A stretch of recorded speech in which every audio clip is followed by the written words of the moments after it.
Hey Rachel, firstly, I'd like to say that I think you did a really good job on your post. I heard that you live in Virginia, and personally, I live in Pennsylvania, so I think it could be interesting to compare and contrast Virginia and Pennsylvania to see how they differ.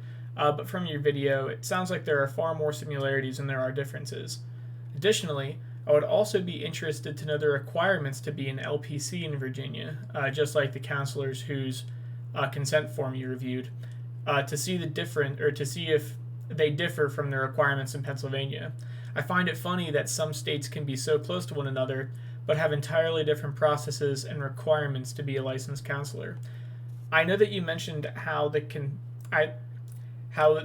consent form you went over was from a counselor that primarily does mental health counseling over the internet or telehealth.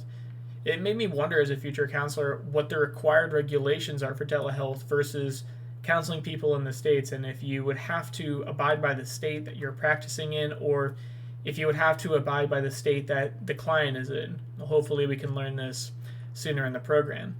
In fact, although telehealth is a relatively new technology and methodology for counseling, a study backed by Abrams in 2006 has shown that people have reported having high levels of satisfaction for telehealth.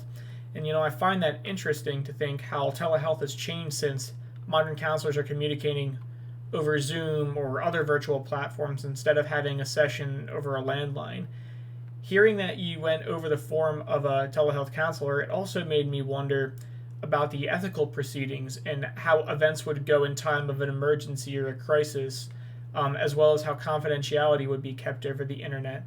But in the end, Rachel, I thought you did a really fantastic job on your post, and it really made me think about how telehealth will look in the future and if it will be more commonplace. Thanks.